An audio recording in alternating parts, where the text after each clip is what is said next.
Hello and welcome to Morning Brew on Politics Social. My name is Graham Hughes and it is Tuesday the 19th of August 2025. Welcome to the channel. Just had a knock on the door at you sit down and you're like, right, okay, ready, start streaming. And there's like literally a knock on the door and I'm like, I'm the only one in, so I had to go and answer it and deal with some workmen. Anyway, so not in that way, not. Anyway, so yeah, I'm back now. A bit late. Sorry, not my fault. For a change. Usually if I'm a bit late, it's usually my fault for fannying around, trying to change some pictures and things. Anyway, so first of all, I want to say a big thank you and hello to Chris C and to Veg Pie and Diz, Lost Missionary, Plum Duff, One Angry Pagan, Sarah Davis, Liam Fairhurst, and others for joining us this goodly morning. So welcome everyone in the chat. If you're not in the chat, but you'd like to be, then all you need to do is hit the subscribe button and wait for 1 minute, and then you can join in with the chat and people chatting there about other stuff that I'm not talking about. If you want me to read what you're writing, either send a super chat, super chats are open, or what you can do is put at Graham Politics and it'll come up as highlighted for me, so I'll know that's addressed to me, because sometimes I read comments and they're literally like a conversation halfway through someone else's conversation and it makes no sense to me whatsoever. So yeah, to stop that from happening, prevent that from happening, if you do want me to read your message, I'm not guaranteeing it because I have a tendency to go off on one and not look at the messages for a few minutes, but put at Graham Politics, all one word, and it should be a bit more obvious to me. Okay, so it's just days after Trump's Alaska summit. It was a big nothing burger, a big faked Alaska, a big half-baked Alaska. After that summit, which produced nothing concrete, Trump hosted Zelensky and European leaders at the White House, and the stakes here are, Ukraine's survival, Europe's security, the US's credibility. Well, I think the last one shot to shit anyway, so let's just say Ukraine's survival and Europe's security are the stakes here. And Trump's positioned himself as the deal maker, posting on Truth Social about arranging a Zelensky Putin sit down. I don't know if that's actually going to happen. But we're going to talk today about what was said, what was not said, and what might happen next. So strap in.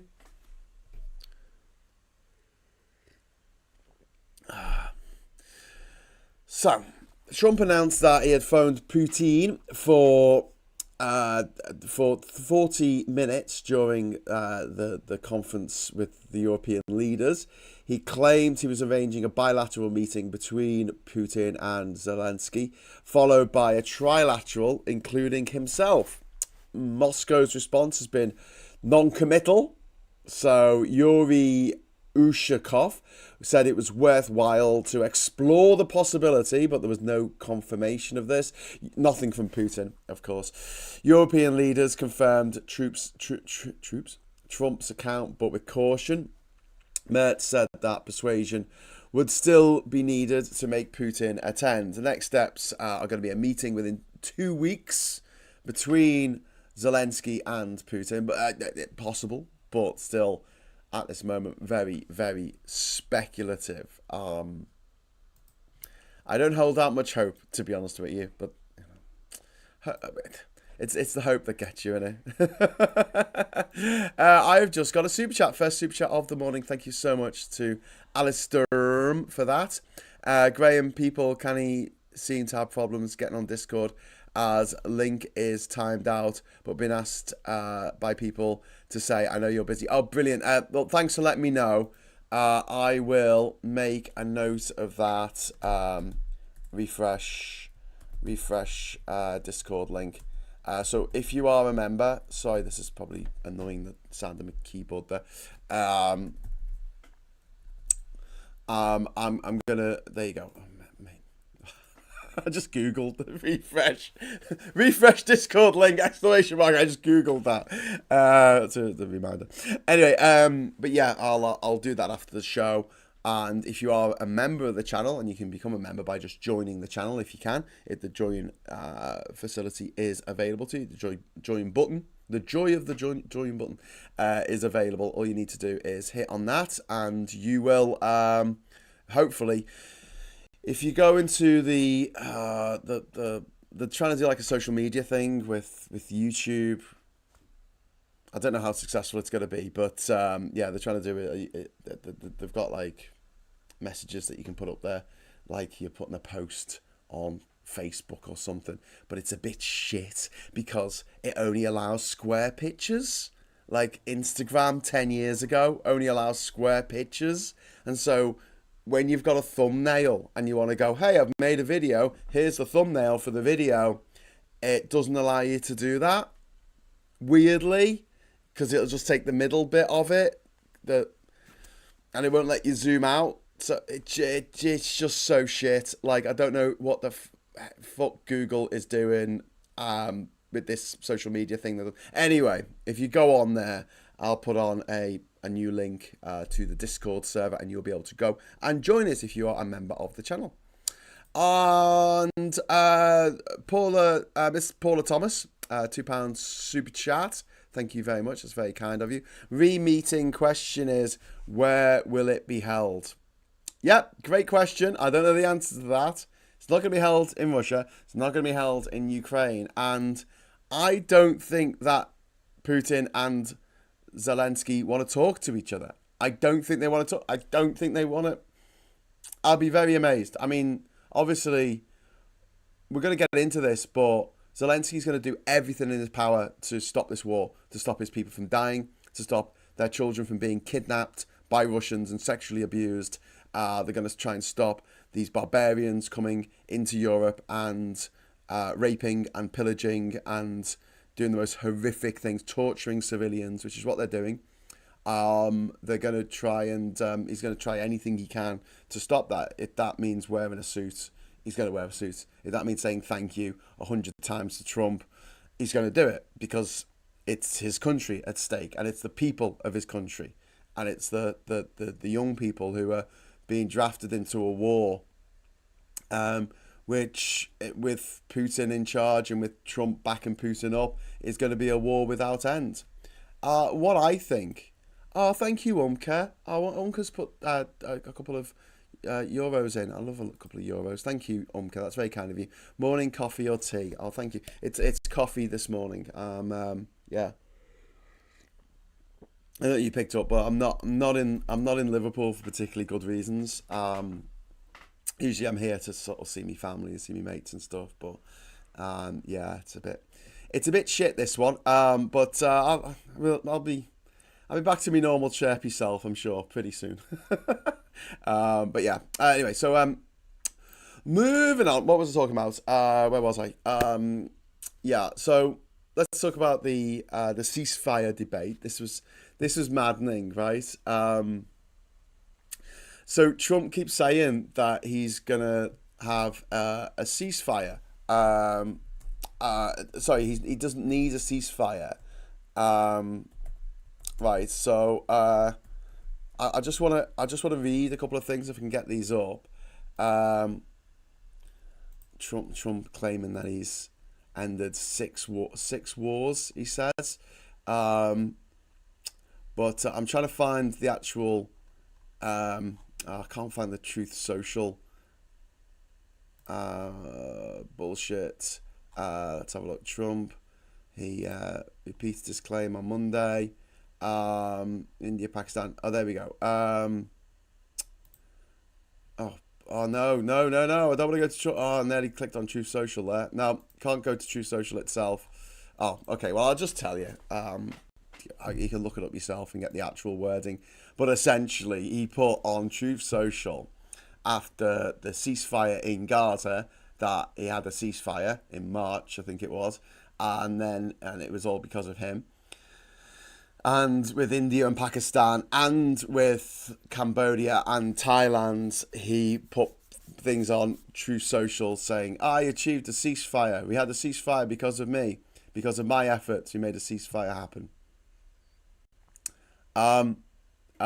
Now he's saying that he doesn't know if a ceasefire is necessary as a precondition for talks between Zelensky and Putin.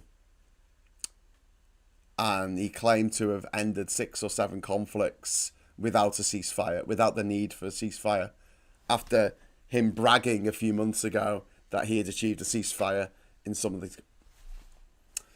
So, Frederick Merz said, I can't imagine the next meeting would take place without a ceasefire, pushing back on Trump.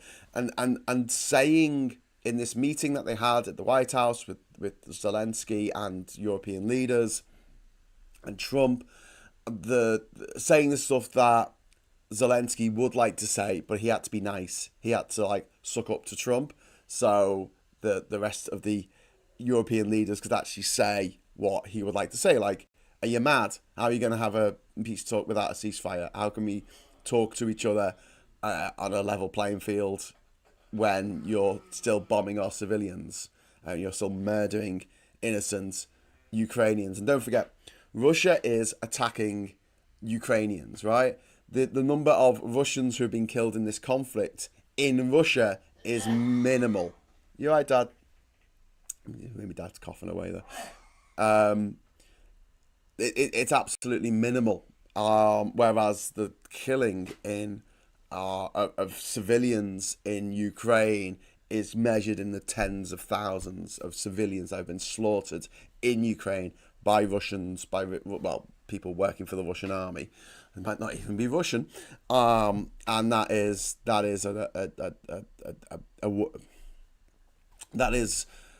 part of this asymmetrical warfare that is going on, and why, if Zelensky stops fighting, there will be no more Ukraine. If Putin stops fighting, there will be no more war. If Putin stops fighting and sends his troops home, that's it. That's the end of it. Ukraine hasn't got any territorial ambitions over Russia. And yeah. Zelensky's tone was... Macron, he also echoed that the ceasefire was a necessity. And Zelensky's tone, he narrowly avoided pressing the ceasefire demand this time. You could see him sort of sitting there going, we've got to have a ceasefire. Like, we can't even think about talking without a ceasefire.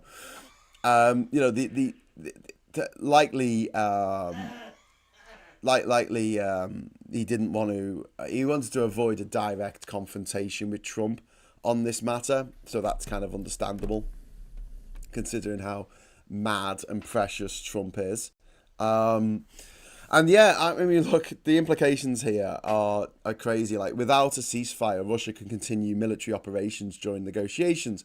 Europe insists our credibility of talk depends on halting violence first. This is the same with nearly every conflict since the dawn of time.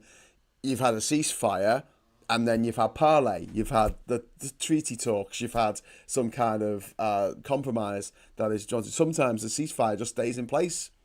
In fact, the Korean War isn't over. In Korea, they've got a ceasefire. That's all they've got. They've got a ceasefire. They said we're going to stop shooting, actively across the border. We're going to send troops into each other's part of the country and the countries now. And neither of them have ended their territorial ambitions. Seoul still would like to take over the north, and the north would still like to take over the south of the country. In Korea, it's just a ceasefire. In frozen conflict in Western Sahara, in North Africa, same thing. There was a war between Morocco, Algeria, Mauritania, and the people of Western Sahara, which was Spanish Sahara, and that's led to a ceasefire in the early 80s, and that's it. It's just a frozen war and a frozen conflict. But the idea that you're going to go into a good faith peace negotiation while one side is still literally murdering women and children, I know. You're going to have a chat with someone about stopping all their killing, because of a serial killer. You can't expect them to keep killing while you're having the discussion about them stopping killing people. So, it's all a bit, Trump's insane. Like, he's an idiot and he's insane. And yeah. So anyway, without a ceasefire, Russia can continue military operations during negotiations, which is ridiculous. And Europe insists on the credibility of talks depends on halting the violence first, which is understandable, you know. And then you got the security guarantees and arms deals that they talked about. So Trump's statement said that the US will guarantee Ukraine's security without defining scope. Are they going to send US troops to Ukraine to be a border patrol? No. They're not going to do that. They're too busy going mad, arresting their own people in their own country because Trump's setting up an autocracy in America. If you are American and you're watching this, get out. I'm not fucking around. Just get out. Just doesn't matter if you have to sleep on a mate's couch for the next 4 years. Just get out of that country. And people say, but it's not as simple as that. I'm like, well, if you can, it would be a really good idea to get out until this is over. He's put military in Washington, D.C. He's got military from other states to come and join him there. They've threatened to arrest a Texas lawmaker if she leaves the chamber. I mean, the stuff that's going down in America right now is downright terrifying, and I would not be staying there. If it was me, if it was this country, and we were going down that route, I would be out of here like a bat out of hell. Anyway, so yeah, Trump's statement saying he would help guarantee Ukraine's security. I can't see it being US troops. I can't see that at all. I can't see it being any kind of naval or... You see, one of the things is there's a treaty that happened in, I think, the 1980s in Turkey, and it's about what ships are allowed to pass through the Dardanelles or the Bosphorus between the Mediterranean and the Black Sea. And the deal was that no military ships were allowed to pass through there. So that means that the ships that are in, the Russian ships that are in the Black Sea at the moment and the Sea of Azov, they have to be built there. They have to be built there, and they're not allowed in or out. I don't know, there's some workarounds for this, but essentially it means that America isn't allowed to get one of its big fuck-off aircraft carriers and put it in the Black Sea. So providing support on the water, I don't think that's going to happen. I don't think that can happen. Maybe it can. Maybe there's a way around it. Maybe if Turkey itself builds a ship on the Black Sea, or Romania builds a ship and we launch it from Romania or Bulgaria, maybe that could work. I don't know. But I don't think you can carry an American aircraft carrier across across the continent. Maybe you could sail it down the Danube. I don't know if you can, but I think it might be a bit too big. Bit too big to fit down the Danube. So yeah, getting military support on the sea is going to be difficult, but also I don't know if America's going to offer air support. I really can't see. I can't see them putting American troops or sailors or airmen and women in harm's way. I just can't see that happening. I don't know. Anyway, so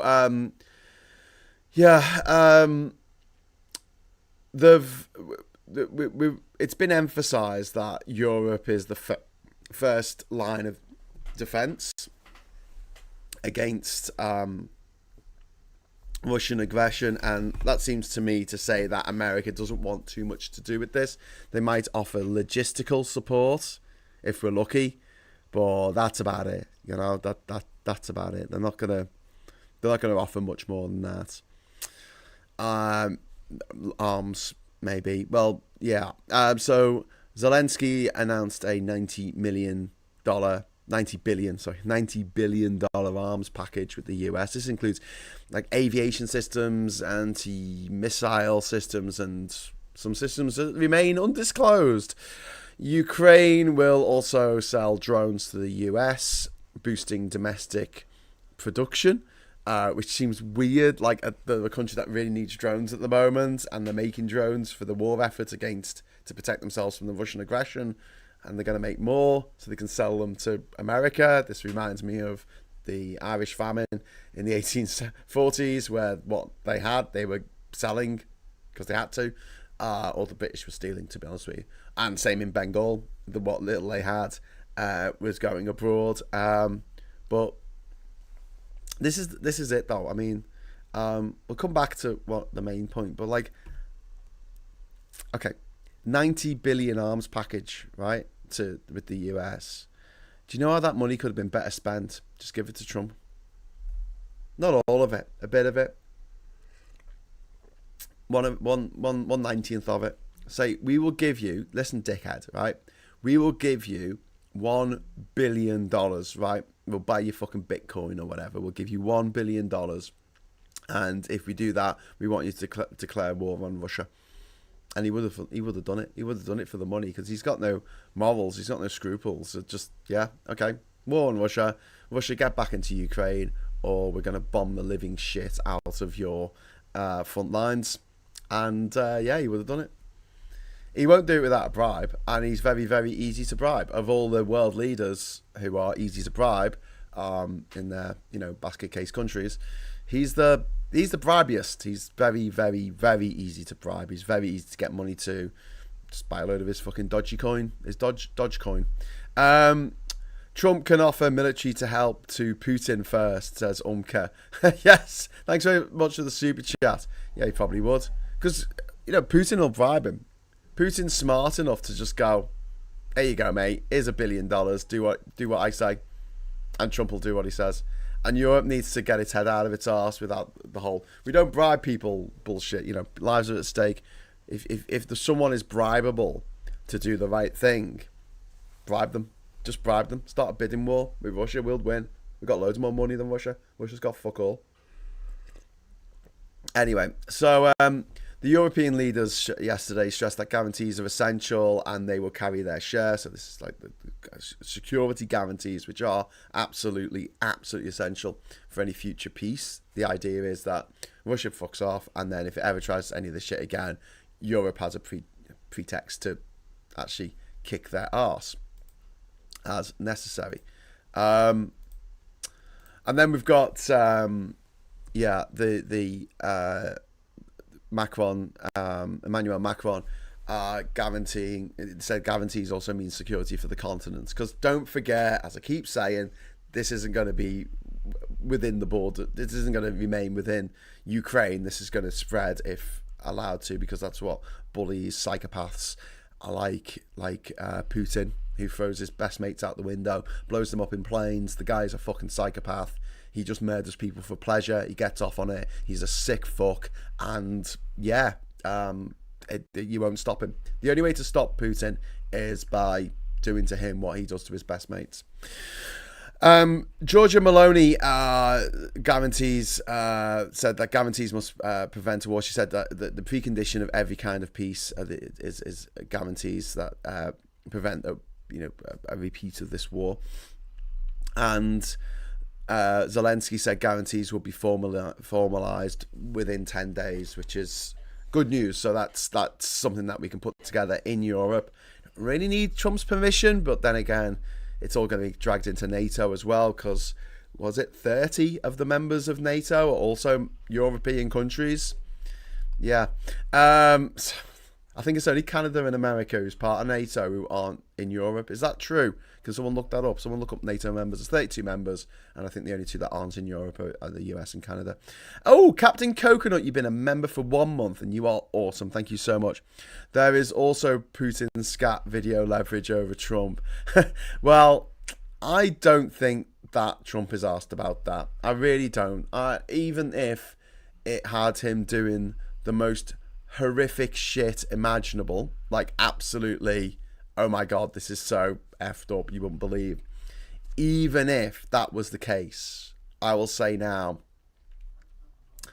I cannot see Trump not just riding that out, because you got to understand there is nothing that could be released. There's no act so vile, so disgusting that it would turn off Trump's base. There is literally nothing that he could do. And if a video did emerge, he would just say it's AI. He would just say it's fake news, it's a deep fake, it's not him. It's like when South Park had him in the naked in the desert. It's not real, it's not true, and anyone who believes it is an idiot. Great distraction, all this, from Epstein, isn't it? People aren't asking questions about Epstein at the moment. And yeah, so anyway, so let's talk about Zelensky this time. So this is a marked difference from their meeting on February 28th, in which they ambushed Zelensky, and it was him on his own, and it was Trump and all his horrible gobshite mates sitting in this White House that wasn't quite as gaudy at that point, and quite got all these gold refinements on to make it look like some Tim Pot dictator from sub-Saharan Africa in the 1970s, you know, one of those twats with the big fucking, you know, all the medals. Look at all my medals and the ribbons that go off to one side, and the big shoulder pads with the tassels. I'm gonna have them shoulder pads with the tassels. Trump would love to wear that kind of shit, I tell you. He has to make do with a very long tie for some reason. Anyway, he's a nightmare. He's a nightmare. But yeah, the meeting on February 28th was horrific, and this time, obviously, Zelensky learned from last time, and so did the rest of Europe. Don't let him go in alone, because Trump will ambush him, because that's what Trump does. So having all those different leaders, having Macron there, and Merz, and Starmer, and Maloney, having all of them there, gave Zelensky the I don't know, the leg up that he needed in order to be able to get these talks done without descending into Trump bullying nastiness, which is Trump's natural state of being. So Zelensky's charm offensive, this contrasted sharply with his last visit to Washington, when he was berated for his ingratitude. He said 6 thank yous in his opening remarks. He wore a dark suit instead of combat fatigues, which was just, I mean, such bullshit again from the Trump White House, where he's they have a go at a guy whose country's at war, where children are being kidnapped on a daily basis, where women are being raped as a weapon of war, and he's supposed to dress up for fucking Trump. Meanwhile, Elon Musk turns up looking like a fucking bin man, and it's all right, you know, he's dressed as a bin man, but it's all right because he's Elon Musk, you know, he's a bit special. Fuck off. But yeah, it just shows the hypocrisy that at the heart of the White House. One Angry Pagan, thank you very much for the £2 super chat. It's very kind of you. Frigs, loves and blessing.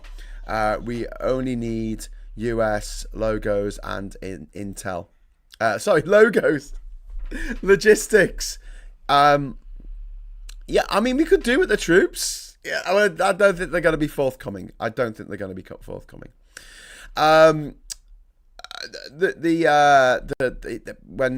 Zelensky went in, he handed Trump a letter from Alina Zelensky, Zelenska. Get that right. To Melania Trump, and the results here was, it diffused Trump's temper. It won him a bit of goodwill. It signalled diplomacy, but God, it didn't half remind me of It's a Good Life, the episode from The Twilight Zone where they've all got to be nice to the kid Anthony because he might do things to them if they're not really nice to him and really that's a good thing you did, Anthony. That's a good thing you did. So then we had messages as well from European leaders. So we had Ursula von der Leyen, who was there. We had Macron, we had Merz, Maloney, we had Alexander Stubb, we had Keir Starmer there, and Mark Rutte, who's the leader of the General Secretary of NATO. And the key interventions there were Macron saying security guarantees must include continental defence, pushing up my idea of we're being invaded, our continent is being invaded by barbarians from the east. It's probably a bit xenophobic to put it that way, but hey, if it gets people on side, there's a war on, don't care. Get people behind the war effort. against these barbarians. Sorry, I know I shouldn't say it, but I'm going to. Anyway, we've got another super chat come in. Thank you very much to Ms. Paula Thomas for the £2 super chat. It's kind of you. JD Vance was notable by his absence. Yeah, I don't think Vance and Trump are getting on at the moment. What do you think? So next up we've got Maggie Pie. Thank you very much for the 20 Swedish krona. Trump stroke Putin gay memes can throw you in jail in Russia.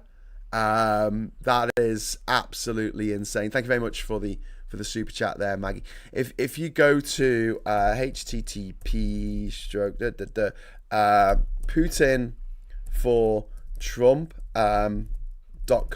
There's a wonderful website that some mad fucker has made, and it's a pornography. It's hardcore gay bondage pornography featuring story. There's no pictures. It's just a story featuring Putin and Trump. It's all in Russian, but you can press Google Translate. It's quite fun. Anyway, I don't know who made it. Chris C says Starmer was there. He was right behind Trump, ram-nosing as always. Well, look, I've got words about Starmer's domestic policies, but in terms of foreign policy, I think he's done quite well. He's much more of a diplomat than I would ever be, and he gets results. Domestically, he's doing shit. He's doing awful. Maybe, here's an idea for you. Why don't we make it so he's not the Prime Minister anymore, he's the Foreign Secretary? Hey, how about that? How about he takes a Foreign Secretary role and he can do all this, Foreign Secretary stuff, which he seems to be quite good at. He seems to be better at that than governing this country. So, Macron said security guarantees must include continental defence. Merz said ceasefire is non-negotiable. Maloney said credibility depends on preventing reoccurrence. Rutte said he stressed NATO's role and the need for transatlantic unity. Europeans also flattered Trump, where Rutte said, I really want to thank you for your leadership. And Maloney said something has changed because thanks to Trump. So they were, ram-nosing him. They all were, because they have to, because he's in charge of the biggest military in the world. And the strategy was to balance praise for Trump's ego with firm red lines. And I think they did quite successfully. But I want to talk about something here. I want to talk about Trump's hot mic moment, where he was caught telling Macron that Putin wants to make a deal for me, wants to make a deal for Trump. And it just shows that Trump interprets diplomacy through a personal lens.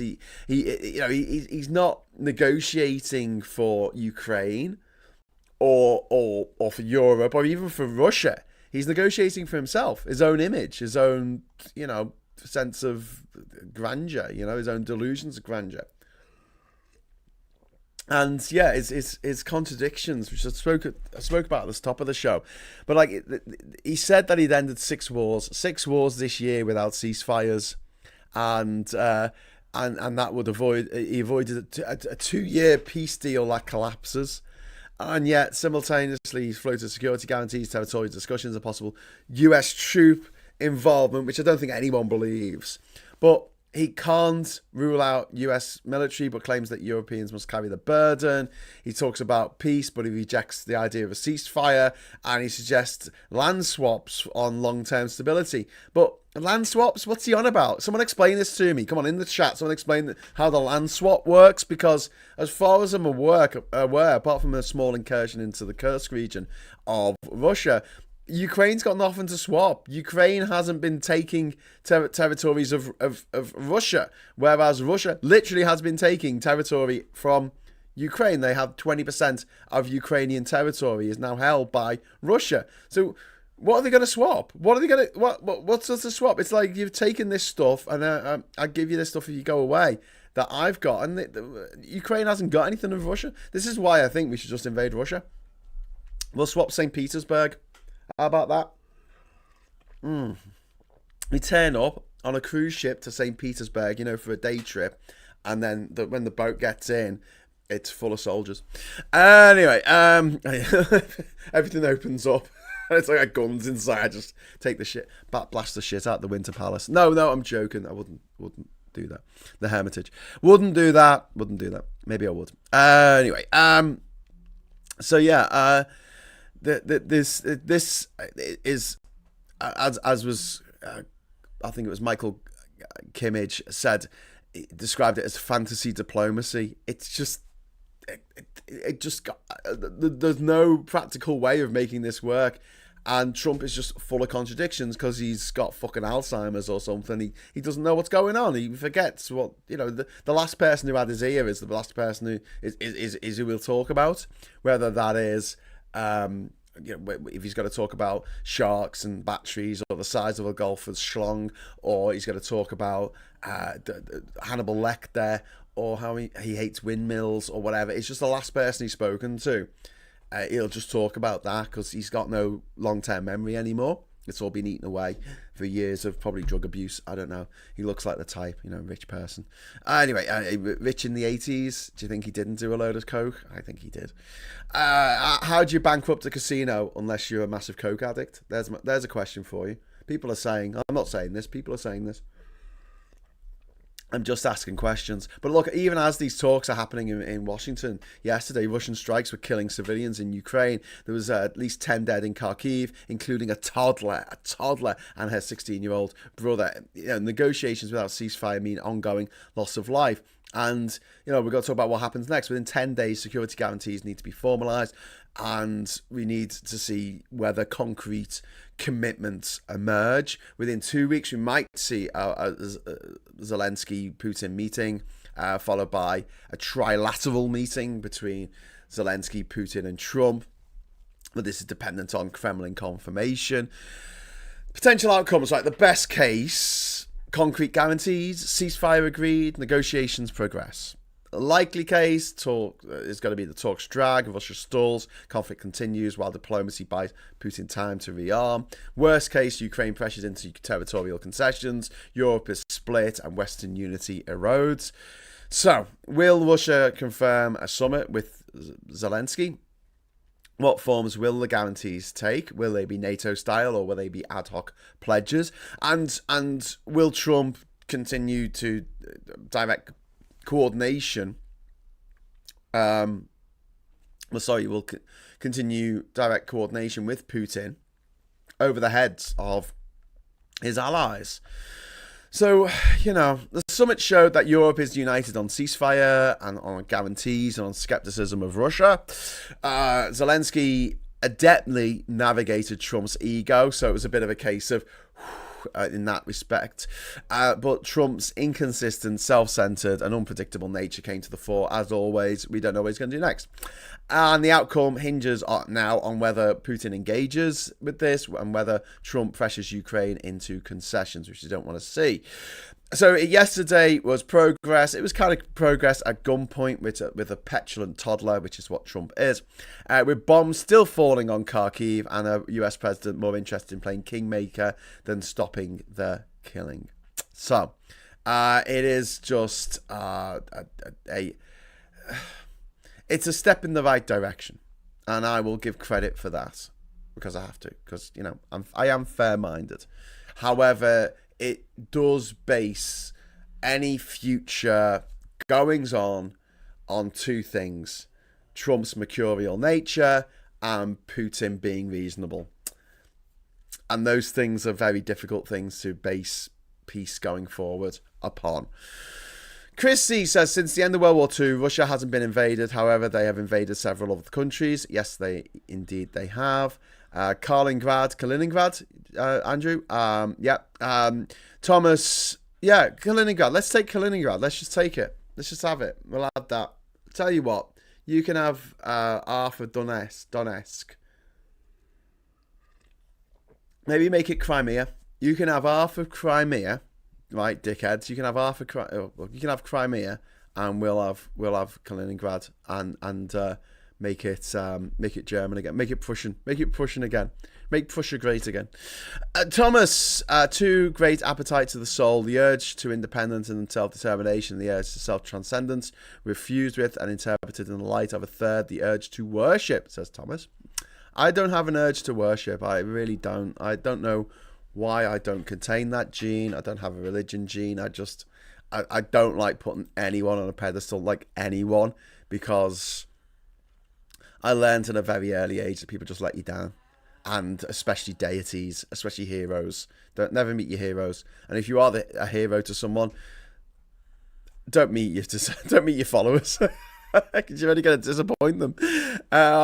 Just click approve. My visa to Canada has been approved. In 12 months, I'm out of this transphobic shithole.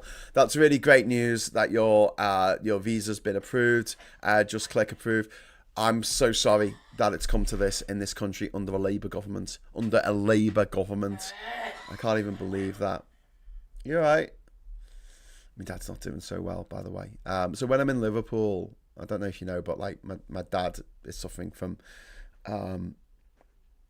dementia, vascular dementia, and he's been bedbound for the last 5 years. And when I'm here, I'm helping looking after him, feeding him and stuff. And yeah, he's not very well at the moment in other ways. So yeah, it's one of the reasons I'm here in Liverpool at the moment. So if you hear someone coughing in the background, that's me, Dad. You're right now, Dad. He looks all right. Anyway, where was I? Zelensky should offer Trump a golf course in Crimea, says Peter. Yeah, just give him shit. Just give him baubles. Just give him money. Just give him accolades. Say you're going to give him a fucking medal. Tell him you're going to give him the Nobel Peace Prize. I don't give a fuck. Kissinger got the Nobel Peace Prize. It means fucking nothing. Just give it to the fucker. There was it al-Bashir, was it,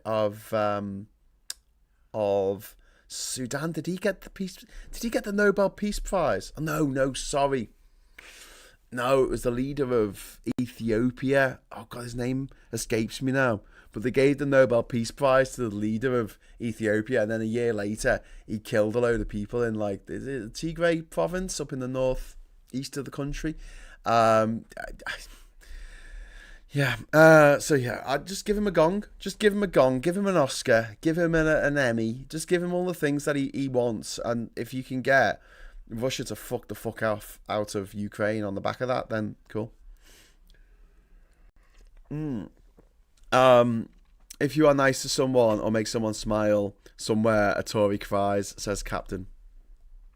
Always be kind to strangers, because one day you might be the stranger. Great advice.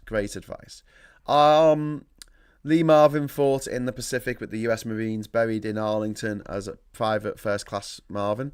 That's pretty cool. That's pretty cool. Yeah, and it's a shame that the heroes of World War II, well, World War One, they're no longer with us. World War II, they're no longer with us. But the world that they built in the 1950s and 60s and the 70s was just a better world. It was just getting better. It was just, I know they had the Cold War and everything, but the threat of nuclear strikes hung like a sword of Damocles over everything. Just like the threat of the Russian-led threat of nuclear, climate change-based Holocaust hangs like the sword of Damocles above us now. So it's always Moscow, isn't it? It's always Moscow causing these problems. But the world that they built was stupendous. It meant that so many people could get out of poverty. And I know it wasn't perfect, but the civil rights movement happened in that time. And here in the UK, things were getting better for people. People were moved out of slums and actually put into, I say, half decent housing. Some of it wasn't particularly great, but I mean, it was better than living in a slum, in a tin shack in the middle of winter.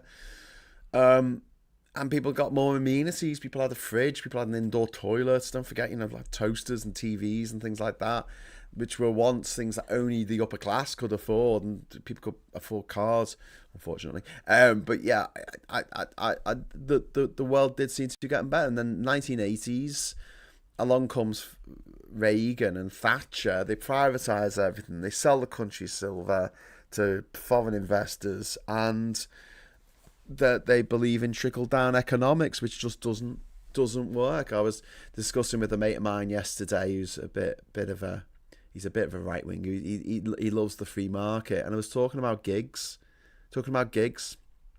And he was like, well, people want to resell the tickets. And I'm like, that's the market. If people want to spend 60 quid on a ticket, or 120 quid on a ticket that was 60 quid, that's what people want to pay. And there's a market for it. And I'm like, yeah, but here's a few things, right? First of all, it prices any young people out from going to these gigs.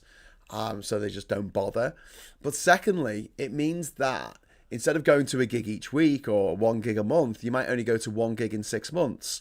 So you go and see Taylor Swift, you go and see Sabrina Carpenter, you go and see Oasis, but then you don't go and see anyone else, And if you're going to complain about, if you're going to say, oh, well, leave it to the market, then you've got to allow for surge pricing, where Oasis put their tickets on sale for, I think it was like 70 quid.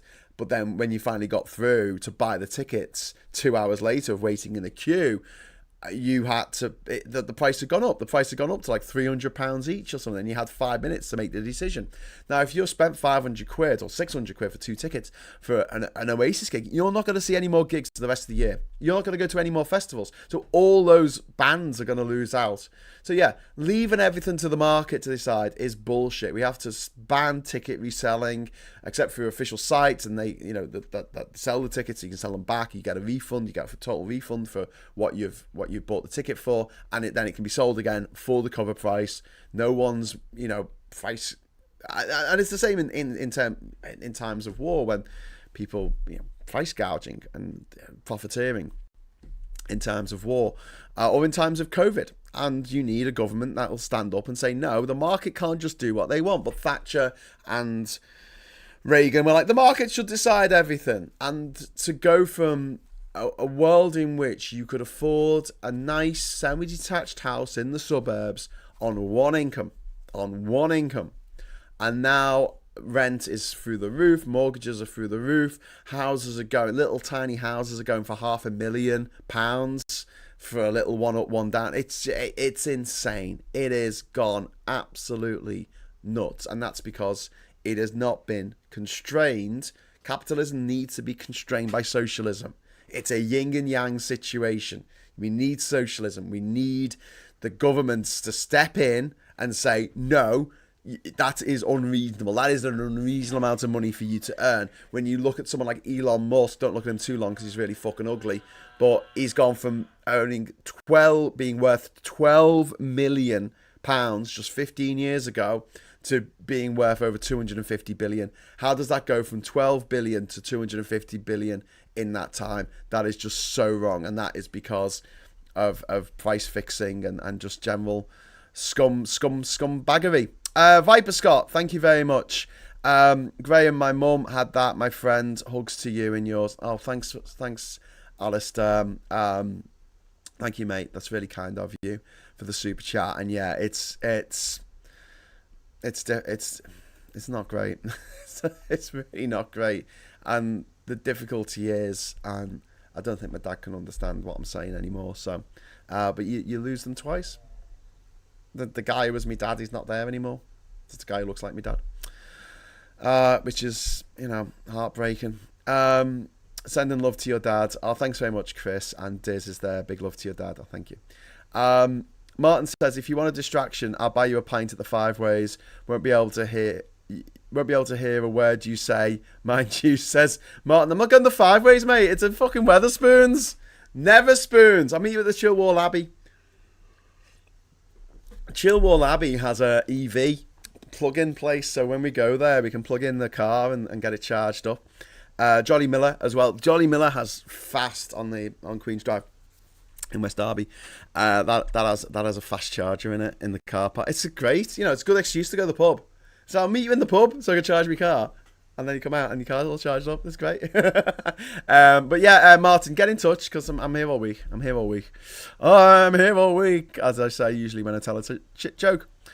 Nick says, look, Trump loves the 747 gifted to him by Qatar, pre-fitted with Gaudi gourd decor, but he's irritated it's taking so long to convert it for use as Air Force One didums. Yeah, it's going to take years. They've got to put anti-missile defense on it and stuff. I mean, it's just, they've got to retrofit a whole plane, which was that they were getting rid of. That's a hand-me-downs. Yeah. Maggie Pie, thanks so much for the £20 super chat. 20 Swedish krona. Thank you very much. My grandma passed away from frontal lobe dementia. Yeah, I'm sorry, Maggie. It's just that we're curing everything else. You know, the curing gonorrhea now. The curing MRSA. The things that are going to take you out are going to be dementia, Alzheimer's, and or cancer. And even cancer, we're fighting back, but yeah, there's still a lot of work to be done. I like to think we're getting there with cancer, but they say that 50% of all people will get cancer now because we cured all the other stuff. You don't die of appendicitis anymore. I'm really sorry, Maggie, to hear that, and thank you for the support. And Alistair, thanks for your support as well, mate. And I'm sorry that happened to your mum. It does suck. It really fucking sucks. And 76 Steps. It wasn't the official ticket sellers that caused the high price. Yes, it was. It was Ticketmaster. They just put the fucking price up because they're scum and they've got a monopoly. But it means that you don't go see other gigs. So other bands suffer because you're not going to see a small gig down the road that's a fiver because you've already spent £800 on going to see Oasis. So that's all your gig spending money. You know, people have so much disposable income, and it's not like, you know, and this is why it's problematic, both the surge pricing and also the resale stuff. It's actually illegal in this country to resell Premier League tickets. So for football matches, you're not allowed to resell them. Glastonbury tickets, you can't resell them because they have your photo on, your ID. But other tickets, you can just, you can meet someone outside and just say, do you want to come in with us? I've got the tickets on my phone, and give us £100 each. And they're like, okay, and you walk in with them.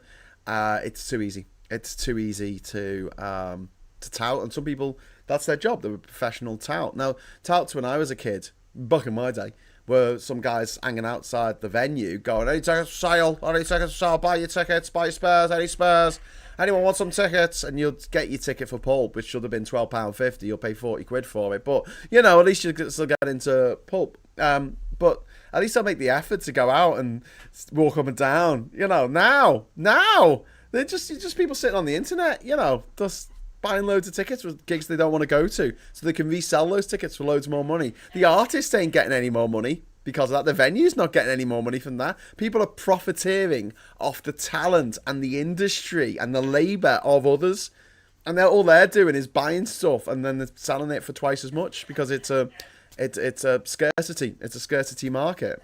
And it's got to stop. If we're going to ban the resale of Premier League tickets and we ban the resale of Olympic tickets for security reasons, I think we should do the same with gigs. Where did you get that hat? Asks Noob Adoc. Thank you so much, Noob Adoc, for the £2 super chat. It's very kind of you. So this is from Australia. This is a Barmar hat. It's kangaroo hide. And this is my, I want to say 14th, might be 15th, might be 16th hat, because I've lost some. One of them shrank. I gave one away. I've got two at the moment. I've got one that I work in and one that I do my shows in. And yeah, for me, you're right. I might have to go and help my dad out in a minute. Just hang on. You're right. No, he's okay. He's okay. He's just having a cough.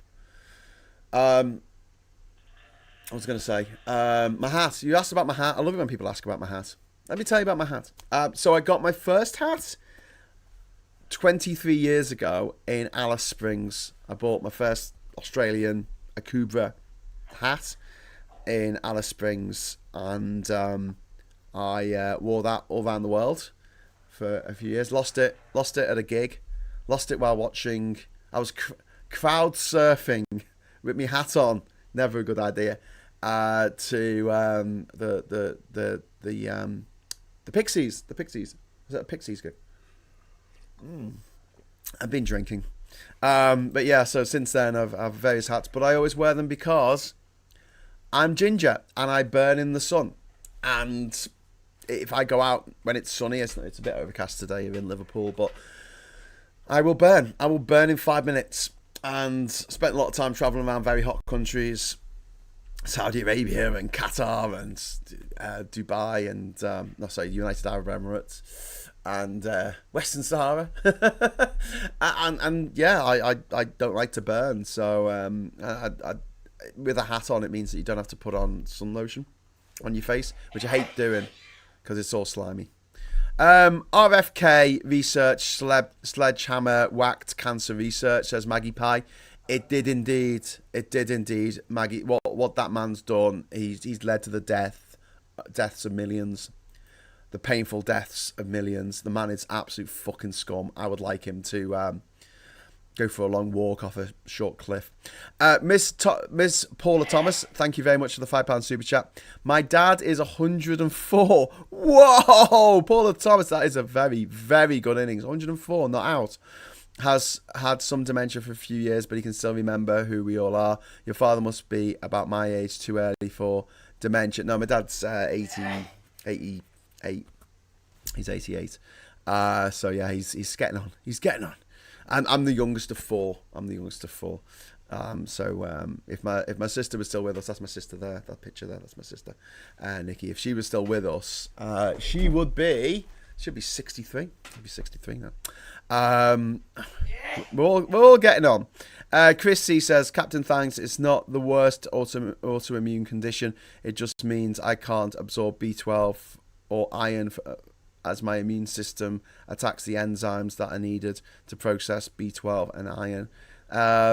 Shit, that's a bit shit. And you know, I'm glad you sort of, the way you look at it, go, well, it could be a worse autoimmune condition, but that must not be great. So I'm sorry to hear that, mate. Were you singing "Where Is My Hat" instead of "Mine"?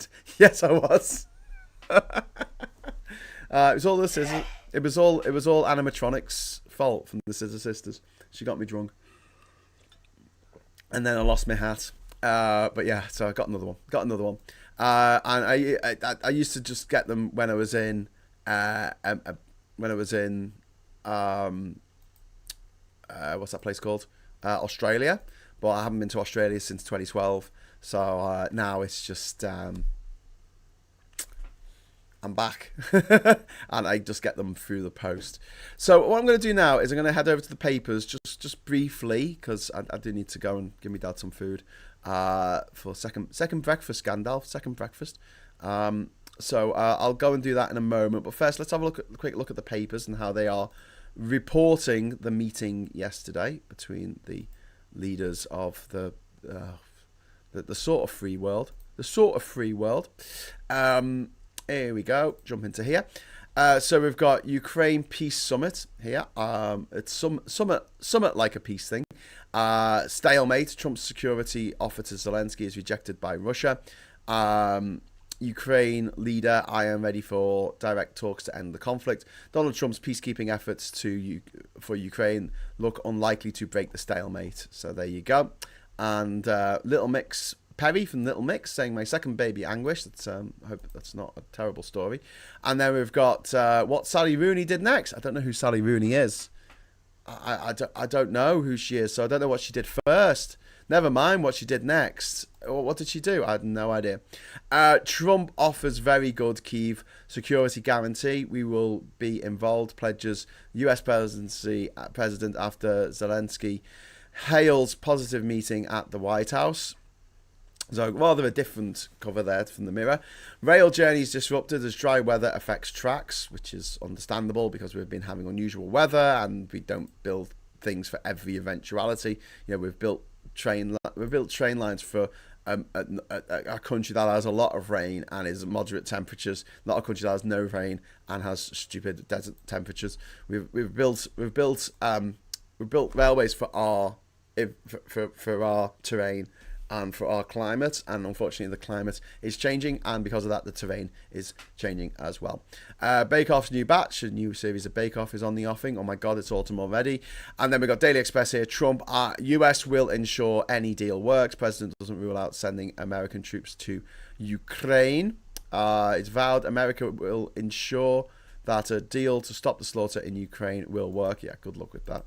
And then we've got the Daily Mail here with the idiot that is Nadine Dorries, what her old friends told me about the Lucy Letby they knew. I think she's on a mission to get Lucy Letby off the hook. And I mean, that makes me feel immediately suspicious about Laura Letby.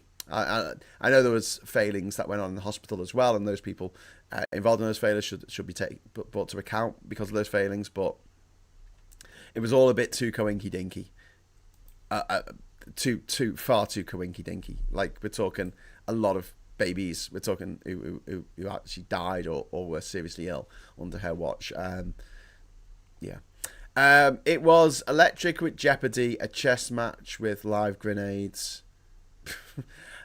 Zelensky survived. The Ukrainian president's Oval Office rematch passed without diplomatic incident. The trapdoor under his seat was not activated. He was not served poisoned tea. Quentin. Look at the state of this gaudy fucking White House shit. Do you know what I mean? Look at the state of that. Just look at it. Just how tacky. How fucking tacky. Anyway. So we got in the I-paper, we got Trump's White House welcome, we can still do a deal with Putin, America pledges to help out Europe with Ukraine security. US President once again promises to end Ukraine war as he hosts Zelensky, revealing Putin has accepted that there will be multinational security guarantees for Kyiv. So there is that. And then we'll head over to the Daily Star. That doesn't seem to give a shit about what's happening around the world. And instead, it's saying that there's a big cat that is stalking the king. There you go. A giant cat was seen near Highgrove. So we need a picture of someone from the family to put it in there. They've got a picture there from the new Harry Potter series that no one's going to watch because no one wants to give J.K. Rowling any more money to kill trans people with. I hope it's a massive fucking flop. And I hope that no one works with J.K. Rowling ever again. Trump, no need for ceasefire to secure Ukraine peace deal. President changes mind as allies seek security promises in Washington. And then we've got Reeves looks at property tax to replace stamp duty. That's big news. That is big news. That's what we've been calling for. That's what Phil's been calling for a while. Property tax. Yeah, let's do it. Let's do the property tax thing. Let's do that thing. And then we've got on the Telegraph here, we've got Daily Telegraph here, US military to protect Ukraine. Zelensky and Trump bury the hatchet in the Oval Office as the US president agrees to provide security after peace deal. So, like we talked about today. Reeves considered a property tax raid on wealthy to fill 50 billion hole in our budget. Okay, yeah, do it. And then we got the silly stories. I don't think these are too small for you to read. Let's read what the way they put them. Men praise prostate cancer workshops. Okay, that's a good news story. BBC forced to correct Gaza's starvation death, which is probably some bullshit about whether a skeletal child was actually starving or not.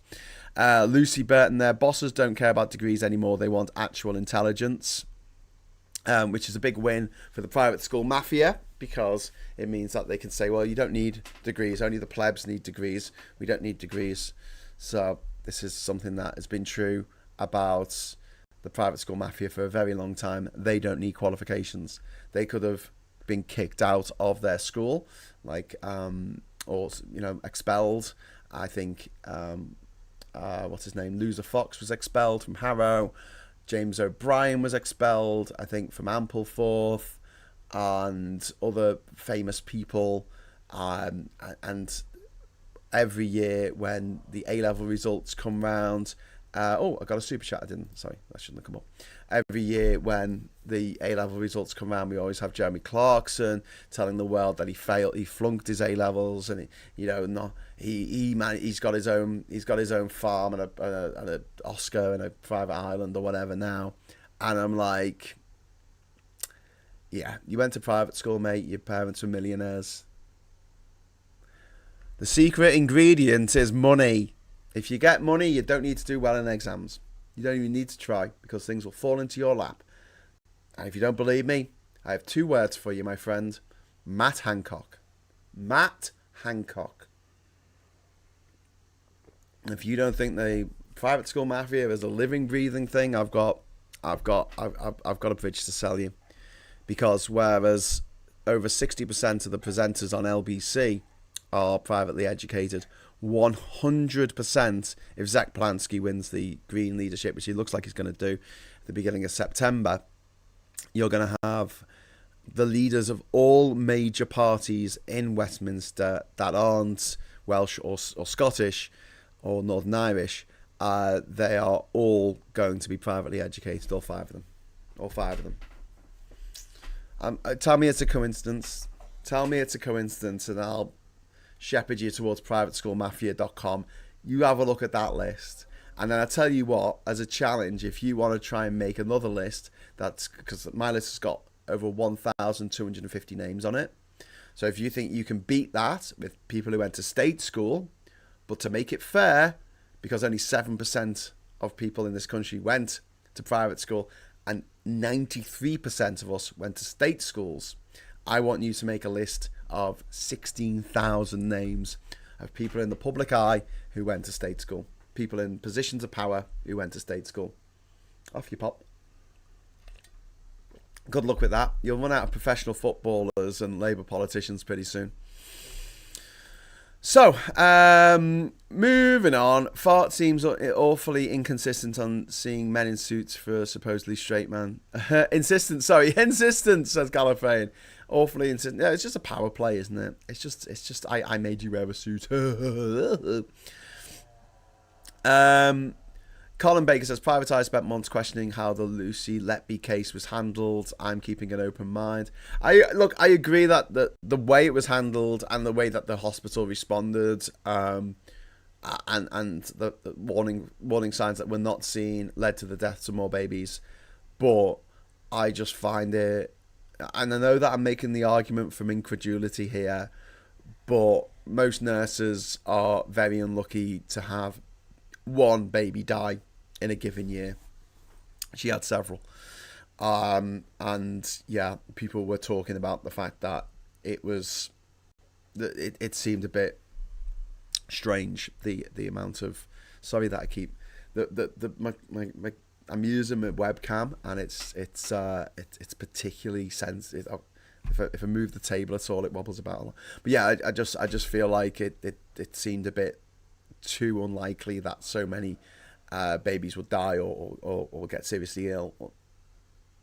That it was always her. She must be the unluckiest person in the entire world for that to just keep happening. Unless someone was trying to frame her. Maybe. I don't know. Anyway, moving on. I got some Killstar mesh trousers the other day. You have to be at least 6 foot for them to fit. So tall women ain't a sign of trans. I cut about 5 inches off. Awesome. And then we've got my partner's tall, so you know, not that I'd mind if she was a trans woman. No problem with that. If I fancy someone, I fancy them. End of. I don't care. And the fact that people pretend that it's a massive thing, whether they were born one way or another, allocated at birth, I should say, because there's a lot of trans men out there who were always men. It was just they didn't know when the baby was born, and so they had a little operation to make them female, but they weren't. They never were. Sally Rooney is an Irish author. She has pledged royalties to Palestine Action. The British government have suggested it will have her arrested. She's Irish and lives in Era. Brighton and Hove, actually, yeah. I mean, again, more people were arrested this weekend. Palestine Action, for supporting Palestine Action. Just, what is going on? What is going on? You can't say that you're prescribed a group, but don't tell us why you prescribed them.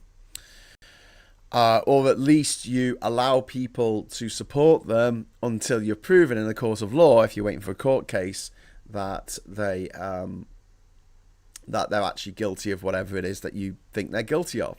Yeah? So imagine like this. Imagine like Michael Jackson is on trial for abusing children, which he may or may not have done. And there's a bunch of people outside the courtroom who are ready to release doves if he gets, found not guilty. And, they're all arrested. And you're like, why are you arresting him? He said, well, he might have done this terrible thing and they're supporting him. Yeah, but we don't know. It hasn't been proved in the court of law yet. So how can you put...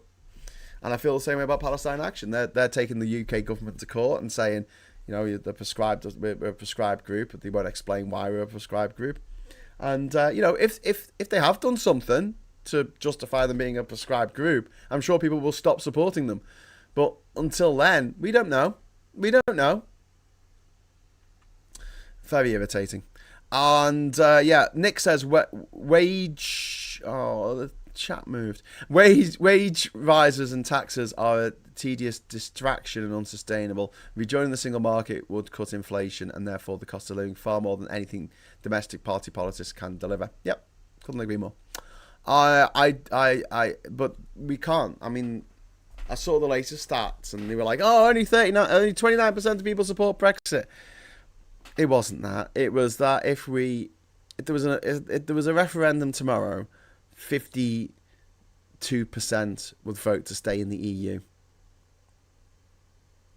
52%. After all these years, after all the shit that Brexit's done, it's pathetic. It's absolutely pathetic. We can't rejoin while the situation's still that way.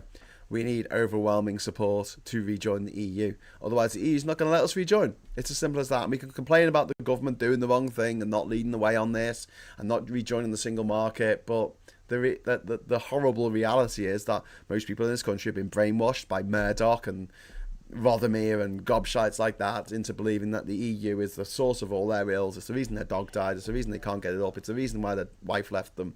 It's all the EU's fault.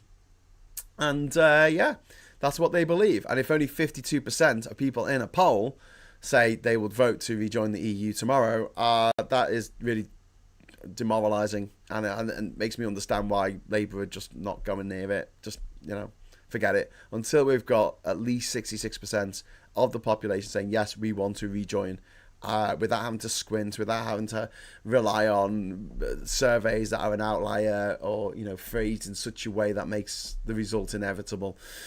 Across the board, multiple polls, public, calling for us to rejoin even the single market.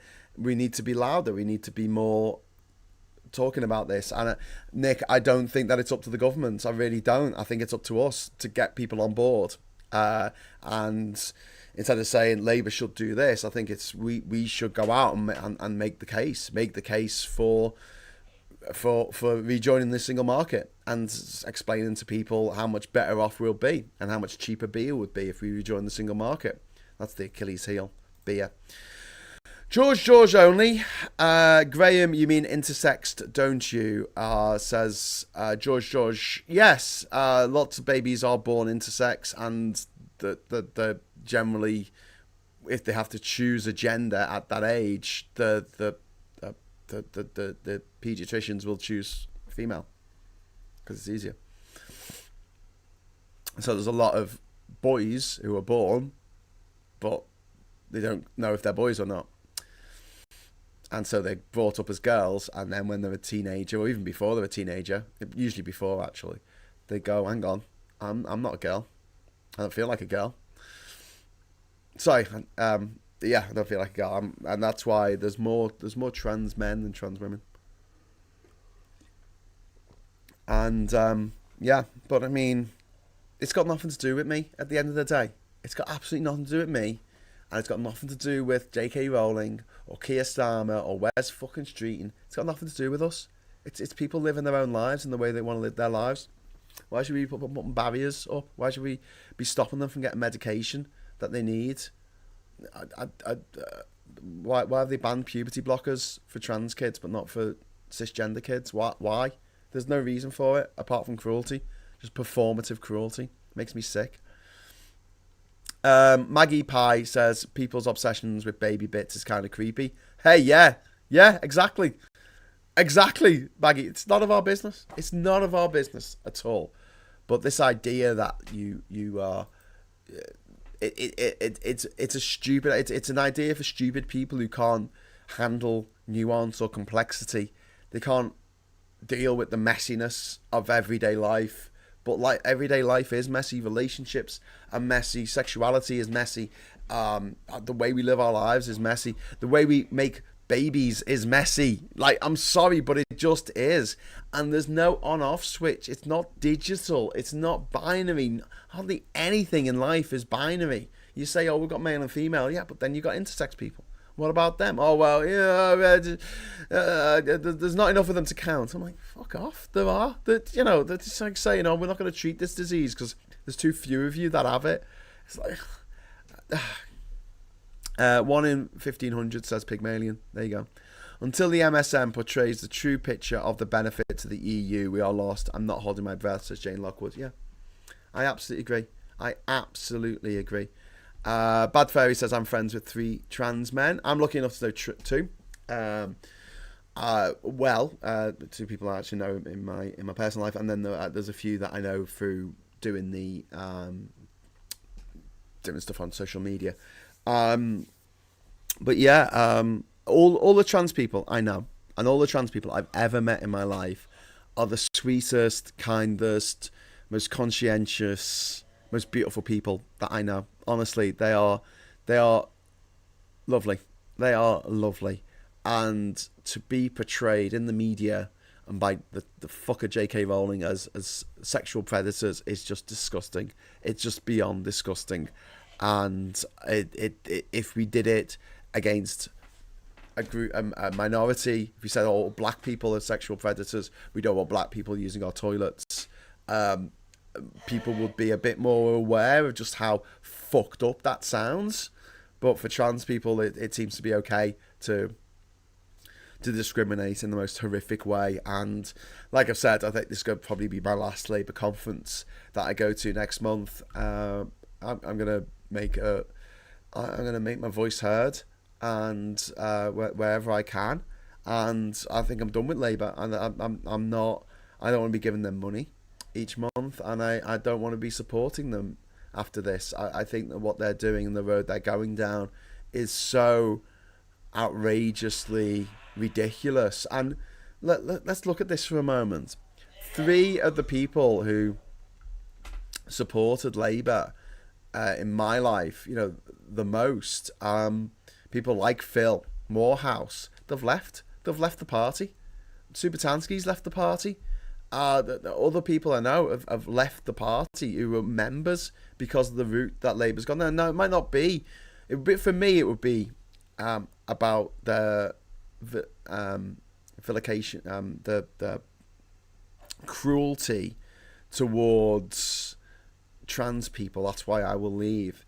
But for Phil, it's their stance on tactical voting and their stance on PR.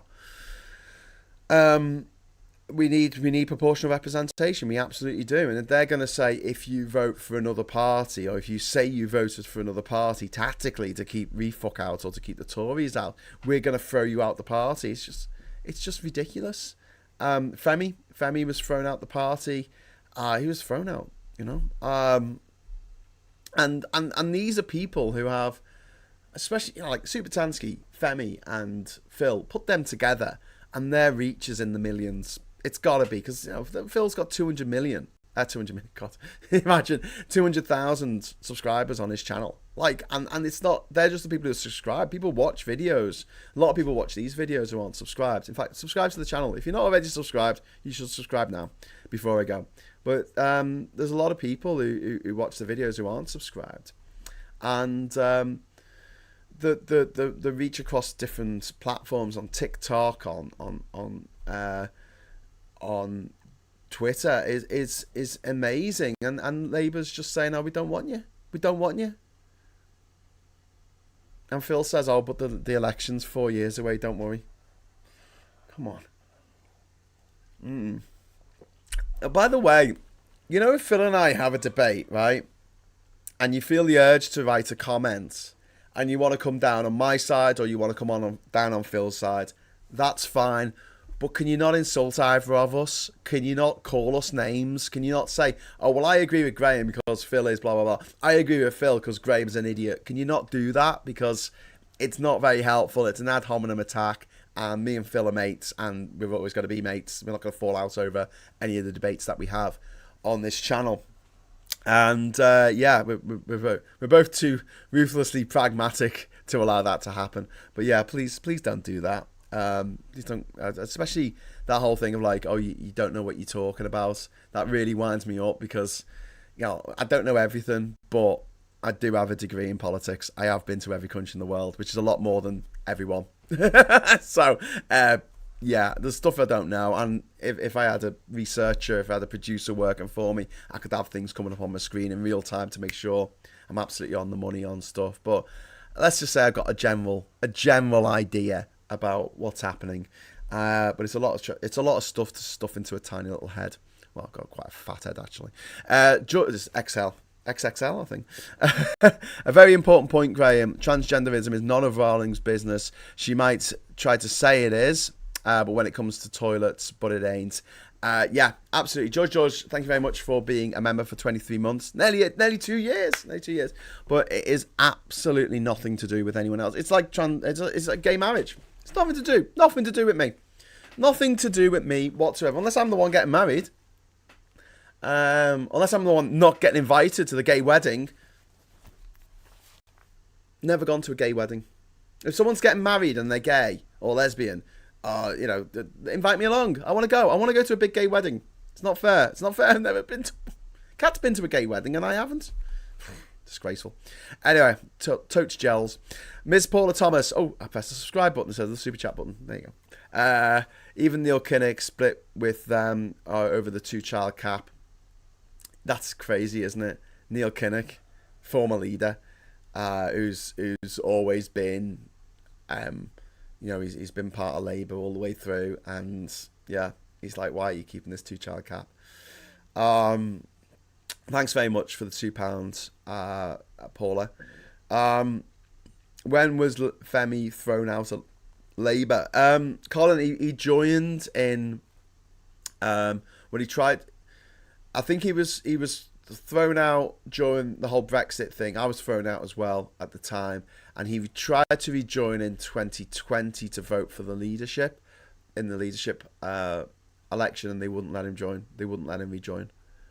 I'd moved house by then. If I ever get married to a woman as a woman, I'll invite you. Yes, thank you, Vendetta. I'll be there. No, I will be there. Shouldn't moderators delete ad hominem comments? By the way, Phil seems to have more than his fair share of trolls. Oh, I've been to a gay wedding, says Colin. Stop showing off, Colin. Stop showing off. I've got loads of gay mates, just none of them have got married. I think a lot of us would invite you to our weddings if we ever have them, Graham. Oh, thank you, Gallifreyan man. I'd love to come along. I love a wedding. I love a celebration. I like it when people are happy and they're singing, because too many times you meet up and it's for, especially as you get older, it's for shit reasons, isn't it? I use Graham for his upbeat worldview, Phil for his data set analysis, Tan for the giggles, and Helena for the political thesaurus that she is. All together, I get a nice rounded socialistic view.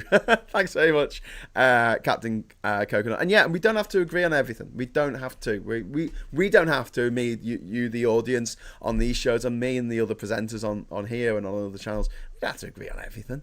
It'd be boring if we did. And but yeah, just know that there's no like ill will. Like, you know, we all get on. We all get on. Anyway, Colin Big mods do, but sometimes we can get there quickly to do it. Says Alice M. Yeah, it wasn't in the chat. The mods are fantastic. Diz and One Angry Pagan and Viper Scott. You're brilliant mods. It's the comments afterwards, you know, especially on, because I think a lot of people come over from Phil's channel to watch the agenda, and it's trolls on there, but yeah, I generally mute anyone who just provides something mean about Phil or me or anyone. I'm like, I don't need your opinion, mate. But yeah, I'm a bit. I like the idea of having a discourse that's not nasty. That's not calling people names and, you know, calling people idiots and stuff. I'd rather just, you know, that people have arrived at their opinion on certain things through various means and ways, and things that have influenced the way that they think. And I like to think that I'm more sort of emotional about stuff, whereas Phil's more analytical, and I think that's a really good mix. I think that makes for really healthy debates, because what we're talking about and what we're debating is the how we can make a better country and the steps that we need to take. We're not debating whether trans people have a right to thrive, or whether black people should be allowed into the country, or whether climate change is real, or some fucking bullshit. You know, we all agree that climate change is real. Of course, immigrants can come from anywhere to this country. For God's sake, we emigrated to other countries like motherfuckers, and unless we want all them people who've got an ounce of English blood in them to come back to England and then, you know, completely overrun the place because there's hundreds of millions of them, I don't think we've got a leg to stand on in that respect. But yeah, I think on all of the important issues we agree, and on the stuff we disagree with, it's more about the method rather than the goal. I think we agree on the goals. We all want to keep re-fuck out. We all want to keep the Tories out. We don't want them to come back into government. And we all want Labour to do better, because they're doing fucking shit at the moment. But we'll talk about that more in the next month or so, leading up to the Labour Party conference. I'll be reporting from the Labour Party conference. I'm going to actually have a SIM card that will allow me to stream from the conference properly this time. And I'm also going to be doing a live talk, me and Phil, in the Ship and Mitre pub on the 29th, Monday the 29th of September. And it's going to be, I'm thinking of the name for it, but essentially it's going to be talking about how Labour's comms are fucked and what they could do to fix the comms. We might call it Labour's fucked comms, and how to unfuck Labour's comms, or maybe just how to unfuck Labour. So it's a fringe event. It's not officially part of the conference, but if you can make it along to that, you are very welcome to do so. I'll be putting up an Eventbrite post in the next few days. I will post it on here and also post it in other places on social media for you to grab a ticket, and the tickets will be free, but you can give a contribution if you would like to. I think we can only fit about 50 people up there, so there's not going to be that many tickets, so snap them up. If you are in Liverpool or you're around Liverpool at the end of September, please come along. Colin says things will start looking up when Tam stops opening her videos with dystopia warning. Obviously, well, yeah. Nick says it's easier to convince the public to undo hard Brexit damage, single market to boost trade, lower inflation, reciprocal freedom of movement to ease travel and restore rights, than to push for full EU rejoin for now. Yeah, Nick, I agree. But that's what we need to be doing, and I think that trying to push Labour to do the right thing in terms of the single market, I don't think they're going to get there. And anyway, there's the European movement and Best for Britain and stuff. They're working on that. So I think that there's a place for us as individuals to be talking to people, whether it's online or just people in our groups, to talk about getting back into the single market. And I think that we should have a movement that is rejoin the single market, and then telling people that it will make beer cheaper. That's all most people care about. Okay, I'm going to get off now. So thanks very much for your company this morning on the Morning Brew. I'm sorry I didn't do an evening show yesterday. There were a couple of reasons for it. I mean, the main one was that they were still doing they were still having their talk while we would have done the show, so we wouldn't really have had that much to report on. But I think Mikey was doing his own thing on his channel during that. So yeah, if you want to sign up to Mikey's channel, it's the Bin Podcast Network. Is that right? The whole thing. Tonight I should be doing Geoscope with Ollie. However, I don't know if I'm going to be able to do it because I am in Liverpool and my schedule's a bit up the wall as a result. If we do it, it might be a bit later on, so it might actually be after Maximilian's stream from 8:30 to 9:30. So we might do it after that. So if we're still awake. So stay tuned. I will definitely be back tomorrow morning, bright and early, for another morning brew. Like I say, thanks for sticking with us. Thanks for being a great audience. I hope you have a really great day and whatever you're doing. And just take pleasure in the little things. That's my way for getting through this shit at the moment. Just find little pockets of joy in your life, because they are there. Sometimes you have to squint to see them, but they are there. Thank you so much for the comments. Thanks so much for the super chats. You keep this channel alive. If you could do us one favor before you go, you can give me $1 million. No, you could just press the join button. And join the channel. Otherwise, just give us a like. It doesn't cost anything, and you will be able to be helping out, feeding the algorithm, and we might get some new viewers, some new subscribers, and help grow the channel in that way. You've been ill too, Graham. You need a few nights off. If this was a normal job, you'd be banned from working for at least 10 hours of finishing the last show, says Blue Badger. Yeah, I am still a bit under the weather, to be honest with you. I don't know if you can tell with me. I'm still a bit croaky. Newsom will definitely sell the LGBT community down the river, but he does piss off Trump. I'm hoping for an aneurysm. Okay, let's all pray for an aneurysm together. I don't know if that's going to get me demonetized, probably. Anyway, until next time, thank you so much for watching, and hello, good evening, welcome, and goodbye.